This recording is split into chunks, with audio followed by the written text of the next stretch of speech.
সিরাজগঞ্জের বেলকুচি উপজেলার ধুকুরিয়াবেড়া ইউনিয়নের ব্রাহ্মণ গ্রামে এক ব্যতিক্রমী বিয়ের আয়োজন করেছে এলাকাবাসী ও মানবতার ফেরিওয়ালা খ্যাত মামুন বিশ্বাস।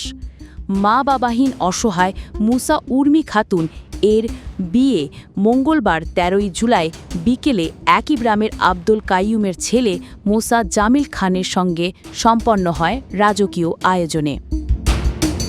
উর্মি খাতুনের বাবা মা প্রায় ১০ বছর আগে ডিভোর্স করে আলাদা হয়ে যান। উভয় পুনরায় বিবাহ করে চলে যান নিজেদের জীবনে। সেই থেকে উর্মির আশ্রয় হয় তার বৃদ্ধ নানা নানির কাছে। সংসারে আয়ের কেউ না থাকায় মেয়েটির বিয়ের আয়োজন করা তাদের পক্ষে অসম্ভব হয়ে ওঠে। এরপর সমাজের সহানুভূতিশীল মানুষের দ্বারে দ্বারে ঘুরতে থাকেন তার নানা নানি। স্থানীয়ভাবে বিয়ে ঠিক হলেও অর্থের অভাবে তা ভেঙে যাওয়ার শঙ্কা দেখা দেয়। এই অবস্থায় উর্মির এক আত্মীয় দীপু ফেসবুকে একটি পোস্ট করেন। সেই পোস্ট দেখে মানবতার ফেরিওয়ালা হিসেবে পরিচিত মামুন বিশ্বাস এগিয়ে আসেন। তিনি উর্মির নানির সঙ্গে কথা বলে বিষয়টি সম্পর্কে বিস্তারিত জানেন এবং একটি পোস্ট করেন নিজের ফেসবুক অ্যাকাউন্টে।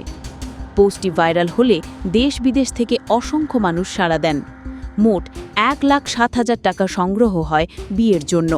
এই অর্থ দিয়ে আয়োজন করা হয় একটি পূর্ণাঙ্গ ও সম্মানজনক বিয়ে। উর্মি খাতুনকে জাঁকজমকভাবে সাজানোর জন্য পার্লার থেকে মেকআপ আর্টিস্ট আনা হয়। কেনা হয় বিয়ের শাড়ি, হলুদের কাপড়, জুতা, কসমেটিক্স সহ প্রয়োজনীয় সকল জিনিসপত্র। দেওয়া হয় একটি শোকেজ, আলমারি, ল্যাম্প, কম্বল সহ একটি নতুন সংসার শুরু করার যাবতীয় জিনিসপত্র। বিয়ের দিন মঙ্গলবার বরবেশে উপস্থিত হন জামিল খান। বিয়ের গেটে জামাইকে করা হয় আপ্যায়ন।